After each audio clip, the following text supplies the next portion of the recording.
Alright, salut à tous mes résistants, j'espère que vous allez bien. Dans cette vidéo, je fais un petit retour à une survivaliste, à une résistante qui m'a envoyé un email, ok, suite à une vidéo que j'avais fait il y a 2-3 semaines. On parlait de se protéger de la crise économique, toutes ces choses-là.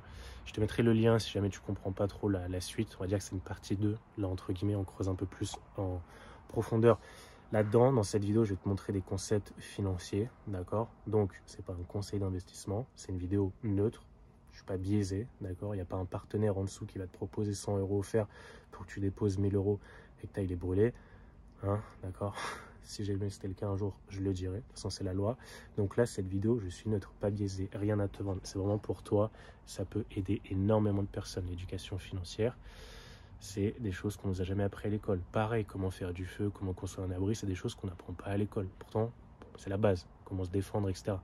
On t'apprend à faire du Thalès et comment ça s'appelle, du Pythagore, des trucs comme ça. Bon, il y a des choses bien, des choses moins bien. Bref, cette vidéo n'est pas biaisée, c'est pas un conseil d'investissement et un esprit critique, d'accord? Mais je pense que ça pourra t'aider. Bien sûr, il n'y a aucune information personnelle sur la résistante en question. Il y a juste le contexte pour que tu puisses te projeter. Pourquoi j'ai fait ça? Parce que je me suis dit que ça pourrait intéresser également d'autres personnes. J'ai eu beaucoup de retours positifs, ok? Par privé, par mail, etc. Et je me suis dit, autant faire bénéficier d'autres. Voilà, deuxième point. Est-ce que ça intéresse des gens, des stages de survie en présentiel entre 500 et 800 €, tout compris, dans la région Aquitaine? Il y a juste le transport à prendre en charge. Si jamais tu es à Strasbourg, et ben voilà, tu payes le transport pour aller en Aquitaine. Par contre, derrière, tout est pris en charge. C'est un stage sur 5 jours. Le thème, c'est pas encore établi. C'est une idée, hein. C'est une idée, mais rien de concret. En tout cas, gamme de prix, que tu saches, c'est entre 500 et 700 €. Voilà pour ça. Fais-moi un retour en privé, par mail, en commentaire, que je puisse un petit peu voir si ça peut vous intéresser. Troisième point, il y a Enar qui va faire les vidéos pratiques sur le terrain. Donc, il va te montrer comment démonter un flingue, comment est-ce qu'on tire, comment est-ce qu'on règle une lunette, même si ça, c'est plutôt ma partie, régler une lunette. Mais voilà, Enar est force spéciale, d'accord? Plus d'une trentaine, je crois, de mémoire, plus d'une trentaine d'années là-dedans. Donc, vraiment quelqu'un de très solide, très compétent dans son domaine. Bien sûr, il va pas t'apprendre à tuer quelqu'un avec une feuille, hein, d'accord? Mais voilà, des conseils assez sympas. Moi, je ferai des vidéos qui vont aller chercher du buzz, qui vont aller faire des vidéos react sur de l'actualité, un peu comme je faisais avant, mais en plus sympa. Et voilà, moins de vidéos programmées comme là je fais là ces derniers temps. C'est le temps de trouver un nouveau rythme. Voilà pour ça. Ok, on est bon. Regarde cette vidéo en entier, j'insiste. D'accord? Ça peut vraiment t'aider. Et partie 3, ce sera comment créer un projet d'autonomie commun quand on est 3, 4, 5, 10 personnes qui ont la même vision. Comment est-ce qu'on peut créer un vrai projet d'autonomie, termes électrique, eau, nourriture, etc. Et ça, forcément, plus tu as d'argent, plus c'est simple. Plus tu peux acheter du bon matos, d'accord? Donc, qu'on croit en l'effondrement ou pas, qu'on croit en ce que la société aille bien ou pas, il faut être des deux côtés. Préparé si jamais ça part en couille et préparé si jamais ça continue de bien tourner. C'est ma vision des choses, ok? Voilà, ciao. Ah oui, il n'y a pas la vidéo sur... Il n'y a pas la vidéo face caméra, ok, sur là les 45 minutes à venir, c'est normal, ça prenait trop de stockage. Mets-le en fond, mets-le en audio, écoute, ok, regarde un petit peu. C'est juste de faire entrer la graine qui commence à germer, et là, boum, que ça commence potentiellement à éclore le jour venu. Le temps joue en ta faveur ou en ta défaveur. À toi de choisir, ok? Ciao. Alright, salut les résistants. Donc là, normalement, j'ai fait une petite intro vidéo. La vidéo va être longue, mais j'ai besoin que ce soit concret pour vous. Ok? Je ne veux pas faire un travail qui est bâclé. Peut-être que je vais parler pendant longtemps. C'est très intéressant. C'est un sujet qui nous concerne tous. Donc, suite à la dernière vidéo que je vais mettre premier lien en description, normalement, pour ceux qui n'ont pas vu, qui ne comprendront pas le lien, parce que là, ça change hein, du décor habituel. On est sur l'ordinateur et on n'est pas en forêt. Même si on va refaire les vidéos en forêt, je me suis arrangé avec Einar et on va faire des vidéos sur le tir, on va faire des vidéos sympas, on fera des vidéos à distance entre les deux. Einar fera des vidéos pratiques terrain et moi je ferai des vidéos un peu comme ça sur l'ordinateur pour varier un peu les plaisirs et puis pour servir tout le monde. Donc j'ai eu une résistante qui m'a dit La vidéo m'a bien parlé, ça m'a concerné, je me suis senti concerné. Est-ce que tu peux me donner davantage de conseils? Donc, je me suis dit, super, ouais, je vais te faire une vidéo personnalisée. J'ai mis un peu de temps à la faire, elle m'a demandé ça il y a 2 semaines déjà. Je me suis dit, cette vidéo-là, au final, elle pourrait servir à d'autres personnes. Donc, je me suis dit, je vais faire une vidéo étude de cas sur sa situation personnelle, sans dévoiler d'informations privées, évidemment. On va juste parler du contexte qui va peut-être vous aider à vous repérer dans cette vidéo. Et voilà pour ça. Pas d'informations privées, je lui fais sa vidéo personnalisée sans divulguer d'informations. Donc on a beaucoup de choses à couvrir dans cette vidéo. Le but c'est que ce soit clair et que tu comprennes à la fin de la vidéo certains points. Dans cette vidéo, je tiens à te préciser, il n'y a rien à te vendre. J'ai pas de lien où tu vas bénéficier de 50 euros offerts et déposer de l'argent chez quelqu'un, où moi je vais prendre une commission. C'est pas le cas, d'accord? Je suis transparent avec ça. Si jamais un jour je le faisais, je le dirais. Et également, il n'y aura pas de cours, de formation à te vendre, d'accord? Peut-être que j'en développerai une euh, à long terme si ça peut intéresser sur comment intéresser si, sur comment est-ce qu'on peut faire un complément de revenu, comment est-ce qu'on peut placer son argent, comment est-ce qu'on peut ouais, générer 300, 400, 500 euros en plus par mois, 2000 euros. Enfin bref, je verrai, voir si ça peut intéresser certains. Bref. En tout cas, cette vidéo, elle n'est pas biaisée. J'ai rien à te vendre. J'ai aucun partenariat. Voilà pour ça. Et c'est pas des conseils d'investissement. C'est le disclaimer obligé à faire. Je ne vais pas te donner de conseils d'investissement. Je vais juste te montrer ce qui est possible de faire, ok, et que tu puisses te faire ton propre avis. D'accord? Que tu ne sois pas biaisé. Là, je te donne les choses neutres, les faits, les chiffres, tout simplement. Donc, voilà pour ça. Disclaimer est fait. Cette personne-là, cette résistante, m'a dit j'ai un horizon de 20 ans pour agrémenter, créer ou voilà, avoir une retraite, concrètement. J'ai 20 ans pour me faire une retraite, pour être, entre guillemets, à l'abri. Voilà pour ça.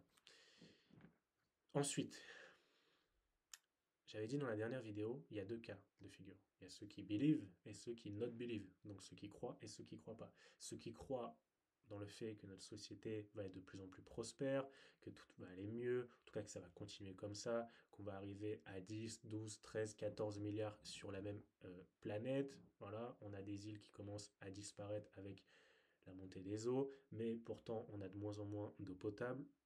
Voilà, même si on peut désaliniser l'eau. Bref, je ne vais pas m'éparpiller. Il y a des gens qui pensent, sérieusement, que tout va aller bien. Tout va continuer de tourner. Et il y a des gens qui pensent, majorité sur cette chaîne, que ça ne va pas durer. Sans tourner non plus dans la paranoïa, vous savez comment raisonnons par rapport à ça. Il faut être les deux. Selon moi, il faut être les deux. Il faut croire et pas croire. Pourquoi? En tant que survivaliste, on est prêt de manière, on va dire, sur le terrain, à filtrer de l'eau, désaliniser l'eau. Nous, on sait faire ça. On sait faire. Comment rendre de l'eau pas potable en eau potable. On sait faire à notre petite échelle. Hein. Pas sur 15 milliards de personnes. On sait faire à notre niveau. On sait potentiellement chasser, reconnaître les plantes, aller cueillir, se nourrir à notre échelle, voire notre famille. Ok? Nous, on sait faire ça. Les skills concrets sur le terrain, comment survivre, se défendre, se battre, piéger, faire un abri, tout ça, on sait faire. Il y a des gens, ils ne savent pas faire. Nous, on sait faire. Il y a des gens qui, eux, believe uniquement, se disent mais non, tout va aller bien, l'espérance de vie va se rallonger, on va faire de plus en plus de gosses, tout va aller bien. Ok, faut être les deux. J'ai pris un peu à l'extrême, mais il faut être les deux. Pourquoi? Dans le cas où tout s'effondre, tout se casse la gueule, on est prêt. On sait comment faire, on sait comment survivre. Dans le cas où tout va bien, financièrement, c'est là où ça deviendra compliqué, pour certains. Ok? Si jamais ça s'effondre pas, en tout cas dans notre durée de vie, financièrement, comment est-ce qu'on fait pour s'en sortir? Parce qu'il y a des gens hein, qui ont 80 ans aux États-Unis, qui eux n'ont pas la retraite, ça n'existe pas ce concept-là. Il n'y a que en France, je crois, où ça reste à peu près stable, mais bon, on commence à avoir des doutes sur ce modèle-là. Il y a que, enfin, bref, aux États-Unis, il y a des gens, ils ont 80 balais, ils sont en train de bosser à faire du travail comme ferait un jeune de 20 ans, 30 ans dans le BTP ou des trucs physiques. C'est marche ou crève là-bas, ok? En France, c'est pas trop le cas. C'est bien, pas bien, il y en a qui abusent de ce système-là, on voit un peu ce que ça donne, c'est les faits. Bref, si jamais vous vous retrouvez dans ce cas de figure où vous avez 80 ans, il n'y a plus la retraite, le monde ne s'est pas encore effondré, ça continue de tourner, mais les prix ont monté, la retraite n'a pas monté, l'inflation, bref, à un moment, il y a un étau qui se resserre et on finit écrasé. Comment est-ce qu'on fait pour s'en sortir? C'est ce que j'avais dit sur la dernière vidéo. Là, c'est ce qu'on va voir ensemble. Dans ce cas de figure, believer. Notre believer, comme je te l'ai dit, on va continuer les vidéos sur le terrain avec Enar. Principalement, Enar va faire les vidéos sur le terrain avec du tir. Il y a plein de trucs sympas qui sont passés entre temps. Donc ça va continuer. Et moi, je vais faire cette partie-là. Ok? Comment est-ce qu'on se protège lorsque tout va bien, entre guillemets, et comment est-ce qu'on se protège lorsque tout va mal. Comme ça, sur la chaîne, on pourra sauver, entre guillemets, tout le monde, peu importe la croyance. Cette personne-là a un héritage. Elle m'a pas dit le montant, mais on va supposer un héritage 20-30 000 euros. Okay, ça peut même être l'épargne de certains. On va dire 30-40 000 euros. Elle a un revenu mensuel, comme la plupart des gens. Revenu mensuel, ça ne veut pas dire qu'on a un CDI forcément, ça peut être un intérim, ça peut être des allocations, peu importe. On a tous un revenu entre guillemets mensuel. Et ensuite, on va voir, pas trop dans cette vidéo, comment est-ce qu'on fait pour aller au niveau supérieur. Si on a un vrai projet d'autonomie, qu'on va acheter un bunker, qu'on veut faire une ferme, qu'on veut créer une communauté de 10-15 personnes qui ont la même vision que nous, qu'on veut devenir 100% autonome, se détacher complètement, mais en groupe, comment est-ce qu'on fait pour aller chercher? Là, il faut quelques millions, ok? 1, 2, 3 millions, je pense que c'est pas mal. Comment est-ce qu'on fait pour aller chercher ces niveaux-là? Pas 3 millions, mais je vais vous donner les concepts et les principes qui vous permettraient d'y arriver, même si je ne vais pas creuser ça dans cette vidéo. Et comme je te l'ai dit, je ne suis pas biaisé, j'ai rien à te vendre, pas de lien d'affiliation, donc tu te feras ton propre avis par rapport à ce que je vais te montrer. Donc c'est parti, j'ai mis les onglets dans l'ordre, parce que j'ai recommencé la vidéo plein de fois. Ça va être un peu long, ok, mais ça va être vraiment très intéressant, je pense. La première chose sur laquelle j'aimerais rebondir, c'est le risque. La personne qui m'a envoyé, cette résistante qui m'a envoyé un email, elle n'avait pas de connaissances, c'est pour ça qu'elle m'a demandé des conseils, mais il y a le risque. Le risque, là on va parler investissement en bourse, investissement boursier. On va pas parler immobilier. L'investissement en bourse, là directement, dans la plupart des viewers, ça va être quoi? Le stéréotype, ça va être Jérôme Kerviel, Lundi Noir, 1929, crack du Covid, tout ça, tous les stéréotypes entre guillemets négatifs, même si c'est des faits, d'accord? Il y a des choses qui se sont passées qui font peur, il y a des risques. Et comme je te l'ai dit, ce n'est pas des conseils d'investissement que je vais te donner dans cette vidéo. Je vais juste te montrer des faits, te montrer ce qui s'est passé, ce que les infos t'ont dit et ne t'ont pas dit. Oui, c'est risqué si tu fais n'importe quoi. Et c'est d'autant plus risqué si tu ne prends pas le contrôle de ta situation financière et que tu laisses quelqu'un s'en occuper. Là, niveau risque, c'est parfait. C'est parfait. On t'a dit que tu étais à l'abri, tu as confié ton argent à quelqu'un, il s'en occupe gentiment, hein, il s'en occupe soigneusement pour toi. Ne prends pas ce fardeau, d'accord?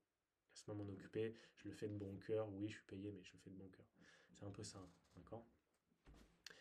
Donc, premièrement, parmi vous, je sais qu'il y en a pas mal qui investissent dans, comme la plupart des Français, assurance vie. Assurance vie, je confie mon argent à quelqu'un, il s'en occupe. Il fait ça bien, le rendement n'est pas énorme, mais au moins je sais que je suis à l'abri. On va voir ça ensemble. Où investit une assurance vie? Là, c'est pas un site qui déconne. Attention, j'ai pris économie.gouv.fr. Normalement, là, l'info est plutôt fiable. Vos versements sont investis sur des fonds euros, donc pas de dollars. On a vu dans la dernière vidéo que l'euro, c'était pas plus stratégique. Premièrement, sans risque, aucun risque. Il n'y a aucun risque. Vous investissez sans risque. Ok, pourquoi pas. Et aussi des produits liés à la bourse. Ah, à la bourse. Ok, ça marche. Obligations, actions, FCP, SICAV, immobilier. Ça, c'est des mécanismes, les SICAV dans l'immobilier. Alors là, attention, le but, c'est pas de te donner tout le jargon. Nous, on va se concentrer là-dessus. Obligations et actions. Dans un premier temps, c'est quoi une obligation? Une obligation, c'est un État ou une entreprise qui va émettre un titre dans le mille qui s'appelle une obligation, qui va dire salut, nous, on aimerait bien que vous nous donniez des fonds. En échange, on vous reverse un pourcentage. Il y a une différence entre obligation et action. La France, par exemple, peut émet tous les jours des obligations d'État à 1 an, 15 ans, 5 ans, 20 ans. Ou elle te dit, tu me finances tant, tu me donnes tant d'argent et je te promets, garantie 100% que à la fin, je te donne 6%. En tout cas, tu as un rendement de 6% par an pendant 5 ans tant que tu détiens l'obligation. Après, à creuser le concept, là, je ne vais pas te faire une formation là-dessus, mais que tu comprennes le mécanisme, c'est une obligation d'État. Concrètement, quand tu achètes une obligation à la France, ok, tu finances la dette. Voilà, tout simplement.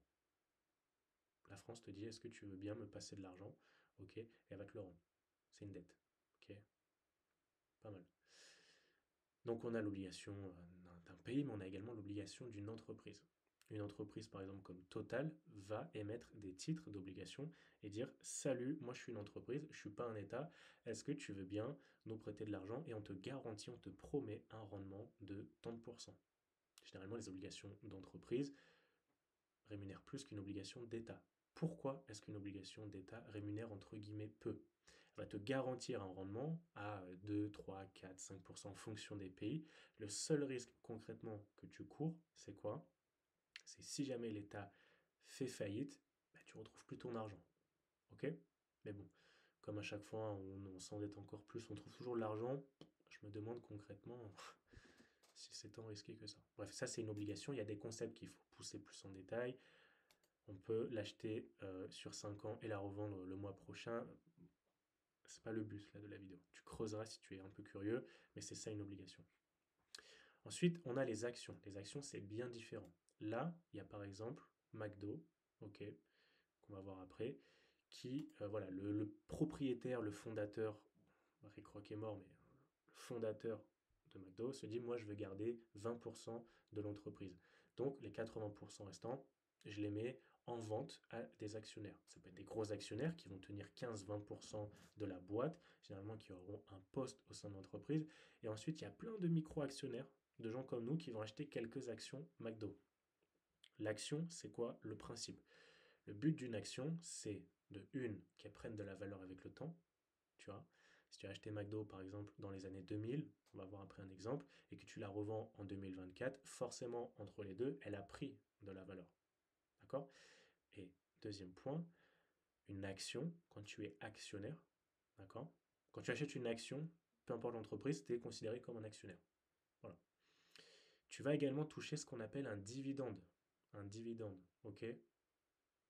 Proportionnel au montant que tu as investi. Si par exemple tu as une action qui coûte 100 euros, tu vas toucher un dividende, disons, de 2%, donc tu vas toucher 2 euros. Voilà.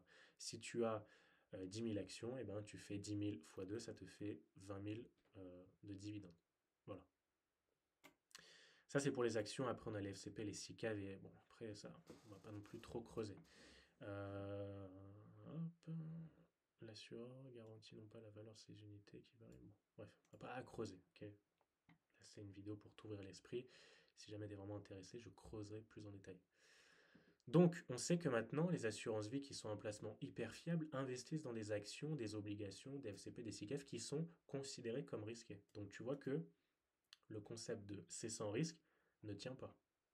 Ok, sauf s'il y a des garanties sur le contrat de ton assurance vie où on te dit si tu déposes 200 000 euros, nous on te garantit dans tous les cas que tu récupères 100 k.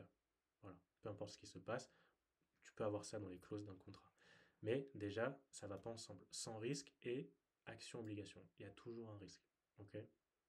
Maintenant, ce qui se passe, c'est que tu vas avoir à la télé, et c'est ça où je veux insister là-dessus, pourquoi on a souvent ces stéréotypes-là par rapport à la bourse, on va avoir les infos qui vont nous dire ouais, c'est la crise. Covid, c'est la crise. Donc là, ce qu'on va faire, c'est qu'on va prendre un graphique qui représente les 500 plus grosses entreprises américaines. D'accord? On va aller voir pendant le Covid, qui était en 2020, ici, début 2020, où là, normalement, si tu as suivi les infos, c'était la fin du monde, c'était la crise. On se demandait même si on allait survivre. Et là, j'ai mis mensuel, c'est-à-dire que un bâton, ce qu'on appelle une bougie japonaise, égale à un mois de cotation. Ok. Donc ici, à notre pic, voilà, 2020, on a le crack qui arrive. Et là, boum, ça s'effondre. En un mois, quasiment 2 mois, 3 mois, entre un mois et 3 mois, le marché s'est effondré à son plus haut jusqu'à son plus bas, 36%. Là, les infos, ils font de l'audimat. De l'audimat, je sais pas comment on dit. Voilà, ça, c'est ce qui s'est passé. Ok? Les infos t'ont bombardé sûrement avec ça. Pareil pour 2008.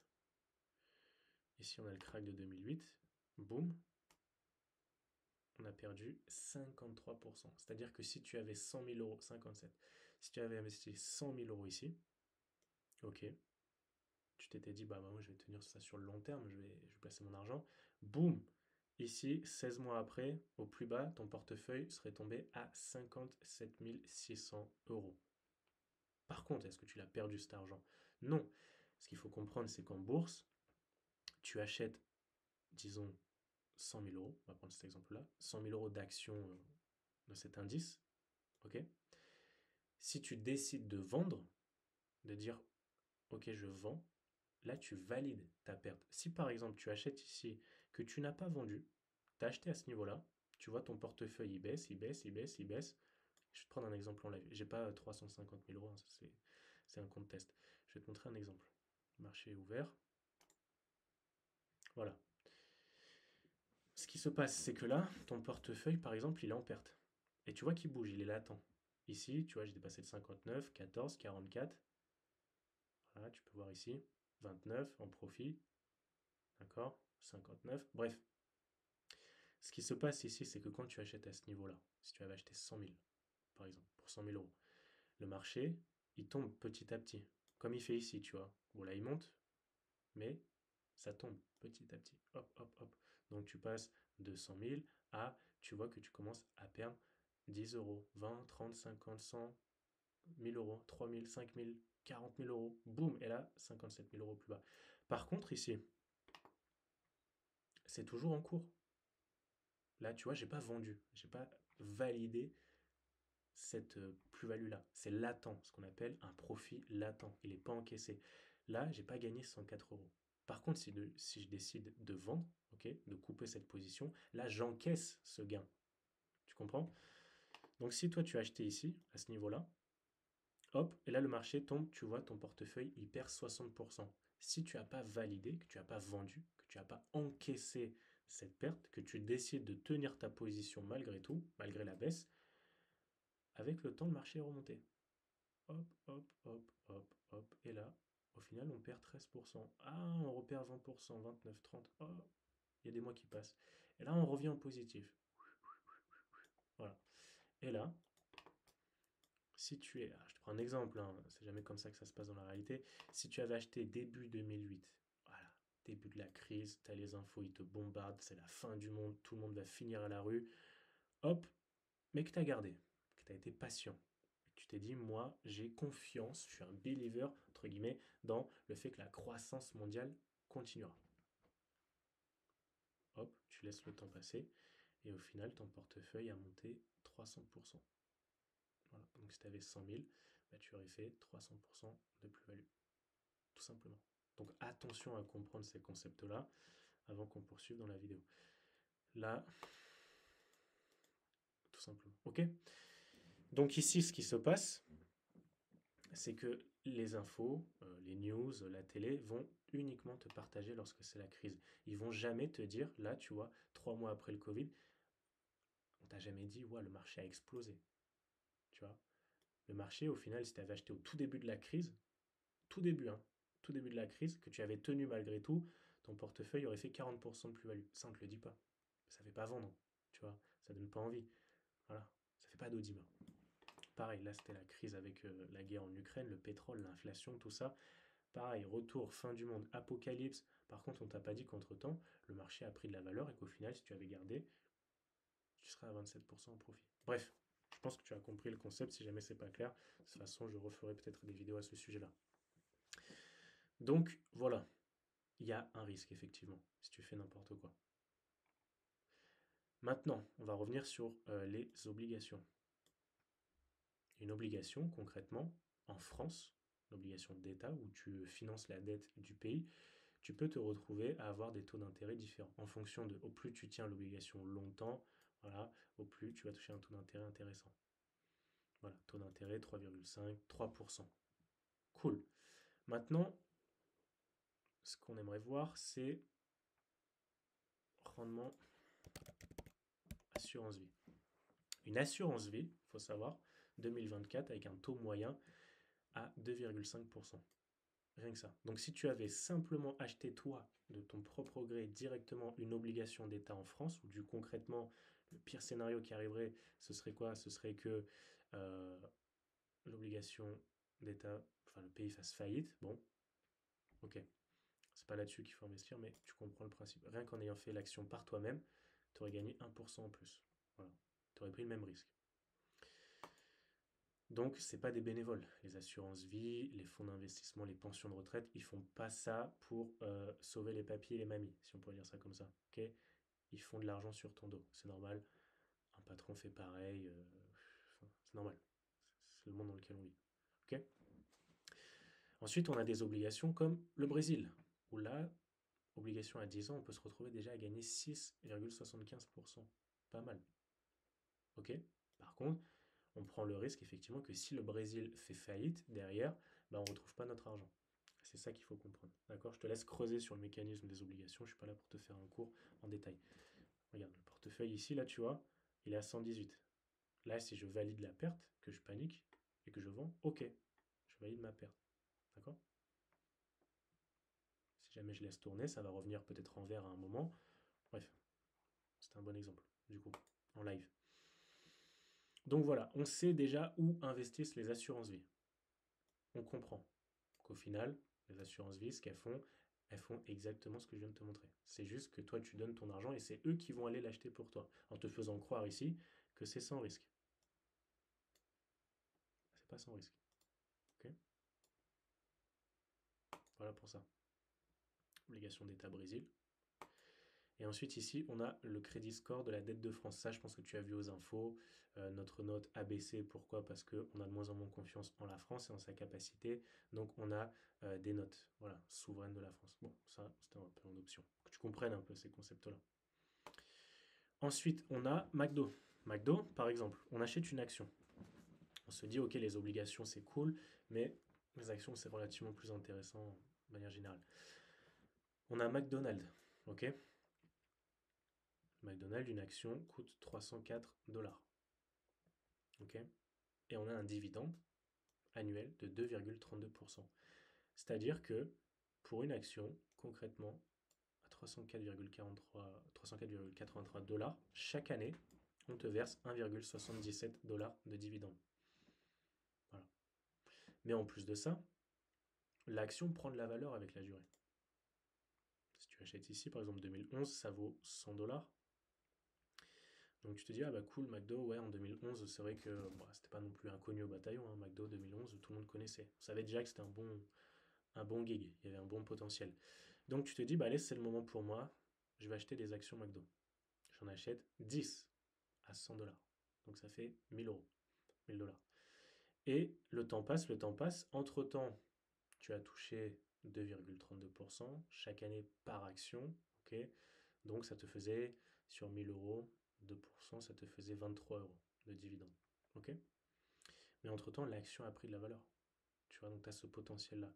Ou là, aujourd'hui, là, 25 février, 19 février, tu aurais fait x3. C'est-à-dire que si tu avais investi 1000 euros, tu aurais récupéré 3000. Ok? Que tu comprennes un peu le principe. Et ça, on a pareil sur Apple, Microsoft, Nestlé, Danone, toutes ces choses-là. Voilà. Ensuite, on a ce qu'on appelle des ETF. C'est ce qu'on va voir pour répondre à la question de notre résistante. Horizon 20 ans, qu'est-ce que je fais pour prendre le moins de risques possible? Ok? Forcément, il y a un risque que McDo s'effondre. À toi d'en juger après si c'est le cas ou pas. Sache que McDo enfin, nourrit 1% de la population mondiale chaque jour. Si tu as vu le film, normalement, tu as compris. On regarde notre portefeuille ici, hop, tu vois, continue d'être dans le rouge. Ok? Mais tant que je valide pas, tant que je clôture pas cette position, j'encaisse pas la perte. Donc voilà, McDo, on a vu les actions, on a vu les obligations, on a vu. On a maintenant ce qu'on appelle des ETF, qui veut dire Exchange Traded Funds, ou voilà, ETF panier d'actions. On a celui-ci qui s'appelle le MSCI World. Concrètement, ça veut dire quoi ça? C'est-à-dire que quand tu achètes, par exemple, une part là-dedans, va dire que la part coûte 100 euros. Bon, bah là, apparemment, elle fait plus. Imaginons que tu achètes une part qui coûte 1000 euros, d'accord?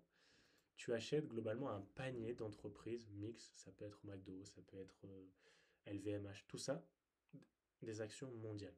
Donc en fait, tu investis sur le fait que la croissance va continuer dans le monde, tout simplement. Là, on peut voir ici qu'on te prend des frais, qu'on te prend ici des frais, que tu as cette performance-là. Hop. Maintenant, ce qui est intéressant à regarder, c'est concrètement la composition de cet indice-là. Tu te dis, oui, j'investis sur la croissance mondiale, j'investis sur le fait que le monde va aller mieux. Concrètement, tu investis sur principalement le fait que les États-Unis vont aller mieux. Voilà. OK? 73% des actions contenues dans ce panier d'actions sont des actions américaines. France, voilà, on n'est pas le plus gros contributeur, hein. En même temps, pas très étonnant. On a le Japon, mais c'est principalement les États-Unis qui font grossir la croissance mondiale. Donc oui, ça peut paraître sexy de se dire j'investis sur le monde entier, mais en réalité, tu as des pays comme la France qui vont plomber complètement la performance, même si ça représente une petite partie. 3% à peu près des actions là-dedans sont françaises. Quand même, voilà. Tu vois, donc tu as plein de petites actions qui te font croire, entre guillemets, hein, je sais pas que c'est une mauvaise chose, que tu es safe. Tu vois, ouais, j'investis un peu sur le Canada, Royaume-Uni, le Japon, États-Unis. Donc tu te dis, oui, là, je suis très diversifié. J'ai un panier d'actions, mais mondial. Donc oui, je suis diversifié. Pourquoi pas? Nous, on va voir qu'il faut se concentrer principalement sur les géants. Ok, les géants qui contrôlent nos données, qui veulent aller sur Mars, qui te vendent ton produit sur Amazon. Hein, tout ça qui fait tourner l'économie, principalement, c'est les États-Unis et les valeurs technologiques. Ok? Mais bon, je te montre ça. Donc ici, on peut voir la performance déjà qui est quand même correcte. Ok? C'est pas très représentatif historiquement, mais du 17 février 2020, ok, donc en plein dans le crash, jusqu'à 17 février 2021, le marché a pris 28%. 28%. L'assurance vie, c'était 2,5% pour 2024. Ok? Tu penses qu'ils le mettent où leur argent, les assurances vie? Quand ils te disent actions, obligations, même s'ils ont dit que c'était des actions euros, pour te garantir ces 2,5%, ils le mettent où à ton avis? Ils le mettent bien quelque part. Ok? Tu fais x3, x10. Ok? 2021-2022, moins bonne année, 7,16%, ce qui reste relativement correct par rapport à une assurance vie à 2,5%. 2022-2023, 27. Et là, on fait une année en perte. Ok? Ah là, les infos, ils vont te dire. Les infos, ils vont te dire, waouh, crash, l'année très mauvaise, la bourse a perdu 10%, il y a des gens qui sont ruinés, il y a des gens qui ont perdu leur maison. Tu sais comment fonctionnent les infos. Par contre, là, ici, là, 2024-2025, on t'a pas dit qu'on a rattrapé les pertes plus qu'on a fait du profit. Bref, je t'ai dit, je voulais pas être biaisé, mais que tu comprennes. D'accord? Là, c'est pas représentatif. Nous, on veut pas prendre des décisions d'investissement. Ok? Enfin, selon moi, moi en tout cas, je prends pas de décision d'investissement uniquement avec 5 années d'historique. Donc, ce qu'on va faire, c'est que déjà, on sait que maintenant, ce qui fait quand même principalement la croissance, on l'a vu, c'est pas la France. Hein. Et c'est pas trop le Canada, c'est pas trop l'Allemagne. Principalement ça. D'accord? Donc, on va aller se focaliser sur les États-Unis. Et on va aller voir le SP 500. Les 500 plus grosses entreprises américaines depuis la création 1957. Et il y avait même avant la Deuxième Guerre mondiale. Je crois qu'on peut remonter jusqu'à 1932 de mémoire, quelque chose comme ça. Donc bref, là on a un gros historique. On sait concrètement que ça l'est depuis longtemps et que c'est sur la voie de tenir. Les 500 plus grosses entreprises. Et ça, c'est mis à jour. C'est-à-dire que si demain, il y a l'entreprise 500 numéro 1 qui performe mieux que l'entreprise 500, boum, eh ben, elle va la remplacer. Comme ça, dans cet indice, tu as uniquement tout le temps à jour les 500 plus grosses entreprises qui performent. Plus grande capitalisation, tout simplement. Ok? C'était pas les mêmes il y a 50 ans que celles qu'il y a aujourd'hui. Ça a varié. D'accord? Donc historiquement, depuis 1957, on a un rendement qui est de 10,13%. Ce qui est en fait concrètement, la bourse te permettra, en étant safe, le plus possible, c'est le rendement que tu auras. 10,13%. Si tu avais investi... Bon, j'ai quitté la page. Ouais, j'ai quitté la page. L'ETF Monde, lui, c'était 4%. Donc tu vois, les États-Unis, on est à 10%. Et ensuite, on a l'ajustement avec l'inflation. Ça, il faut comprendre que on va pas te retirer 4% de ton argent, c'est juste qu'avec le coût de la vie qui augmente, 1000 euros aujourd'hui, ça ne vaudra pas 1000 euros pareil dans 50 ans. Mais on t'a pas enlevé. Si tu as 1000 euros sur ton compte là maintenant, oui, il y a l'inflation, tu perds de l'argent, c'est ce qu'on te dit, mais on ne te le retire pas. C'est-à-dire qu'en 2020, si tu as 1000 euros, en 2050, tu as toujours tes 1000 euros. C'est juste que le pouvoir d'achat n'est plus le même. Tu peux plus acheter autant de courses, tu peux plus acheter par exemple autant de bouteilles de Ricard, tu vois. Les prix montent, mais tu as toujours ces 1000 euros. Donc là, il y a l'inflation réellement, concrètement, tu fais 6,37%. Maintenant, on va garder ce chiffre. D'accord? On va garder ce chiffre parce qu'on va investir sur un horizon plutôt court de 20 ans. Dans notre cas de figure. D'accord? Donc là, on a un historique. On sait que concrètement, ça fait longtemps que le marché est là. Les États-Unis dominent et sont en voie de dominer le monde, en tout cas de notre vivant. Donc là, ok, je suis plutôt serein.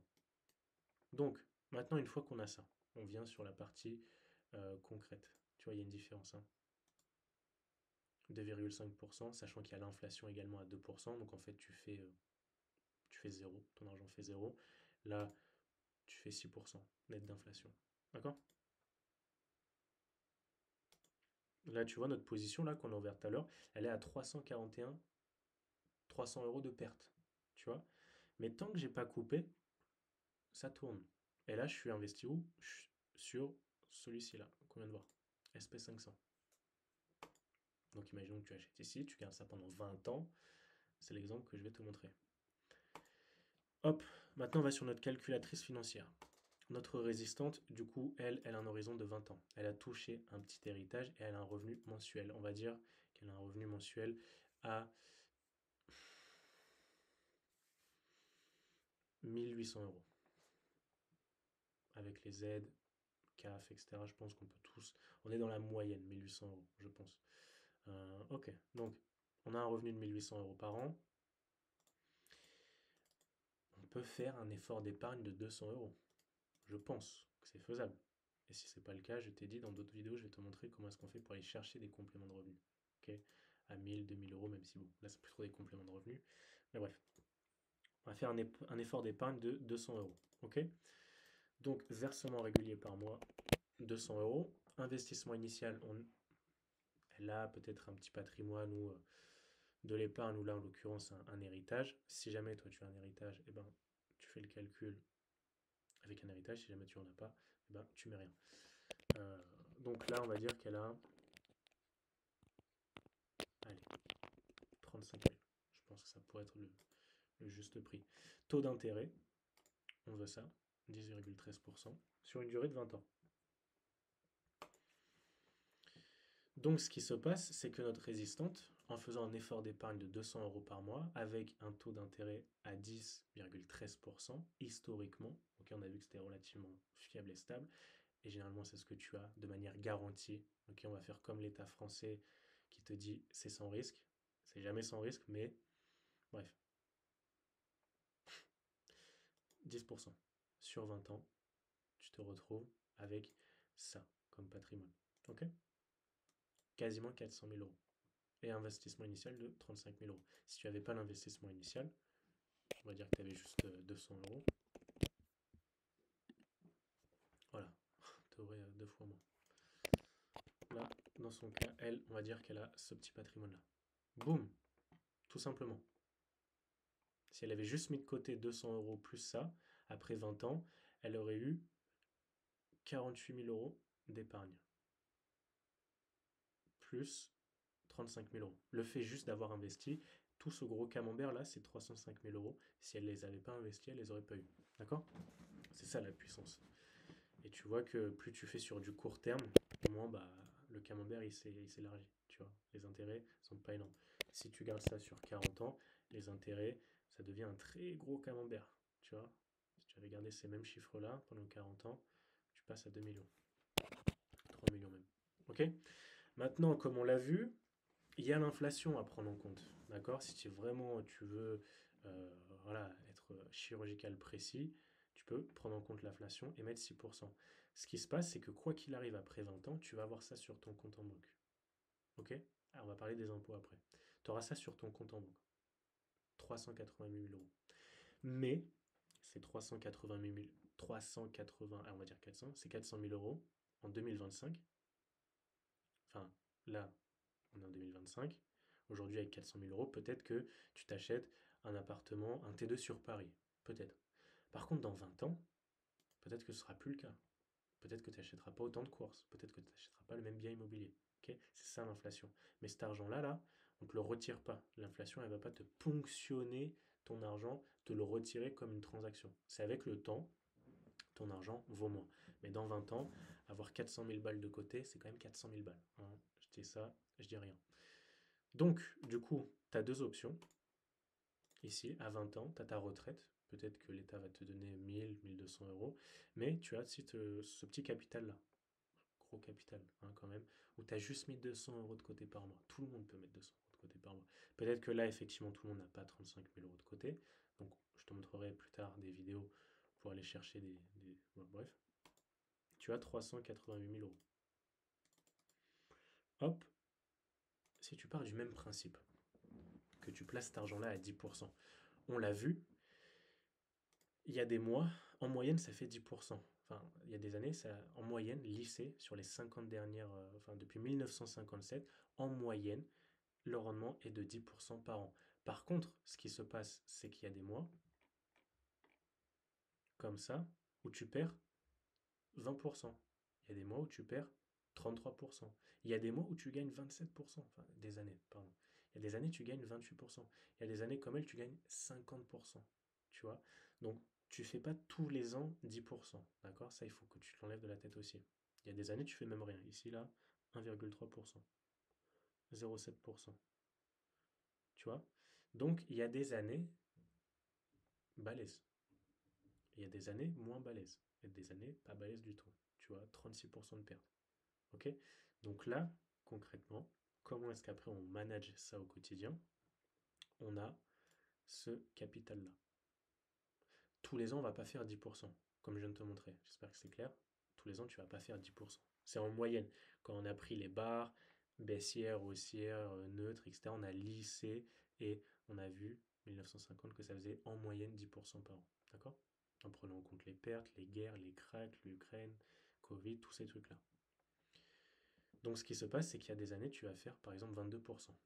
Mais nous, notre capital, on l'a ici, là, hop, en moyenne, on fait 10%. Donc 38 800. Comme tu l'as compris, il y a des années, tu vas perdre de l'argent. D'accord? Donc tu vas, entre guillemets, pas te payer. Il y a des années, tu vas faire 30%.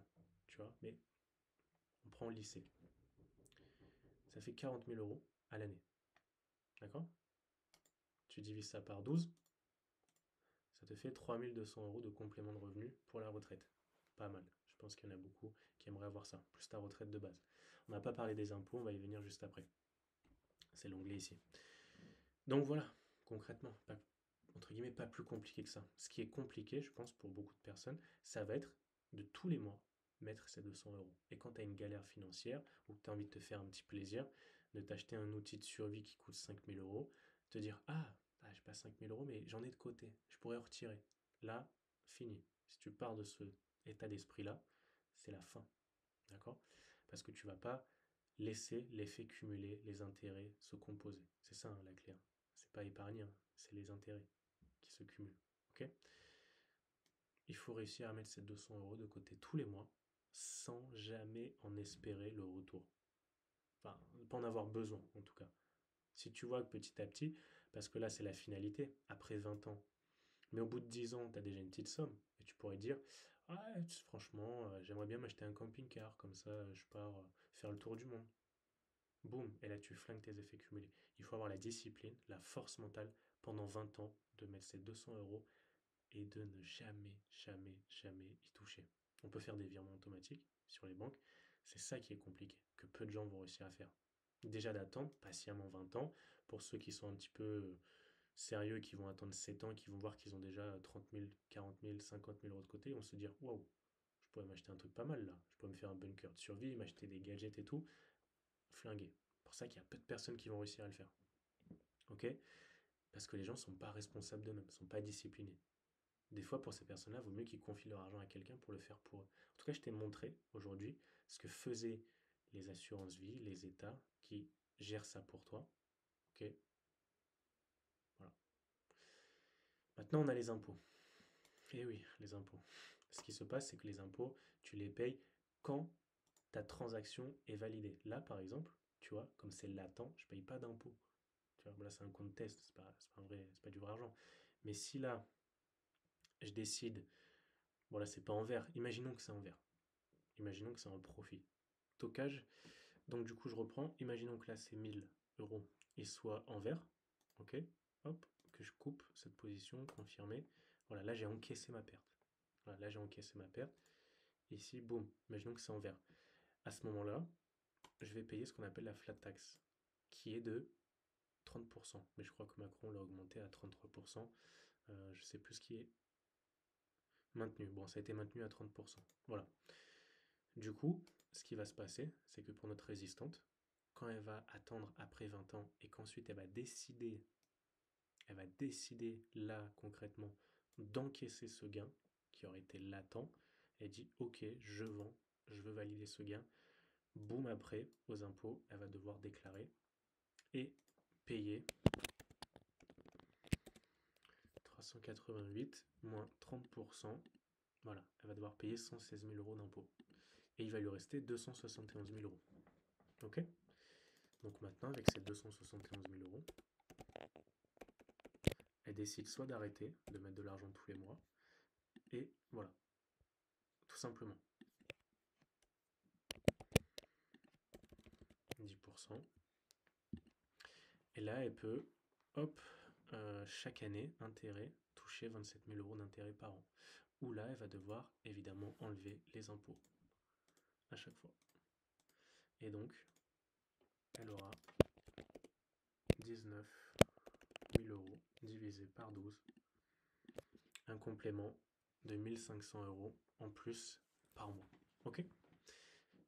On est en France, donc c'est normal, les impôts sont sévères. Voilà pour ça. Mais il y a des fois, il y a des années, comme on l'a vu ici, où elle va pouvoir faire 30%. Ok, hop, elle va pouvoir faire 30%. Il y a des années, elle va toucher, voilà, 80 000 euros. Donc on enlève les impôts, 30%, et boum, il va lui rester ça.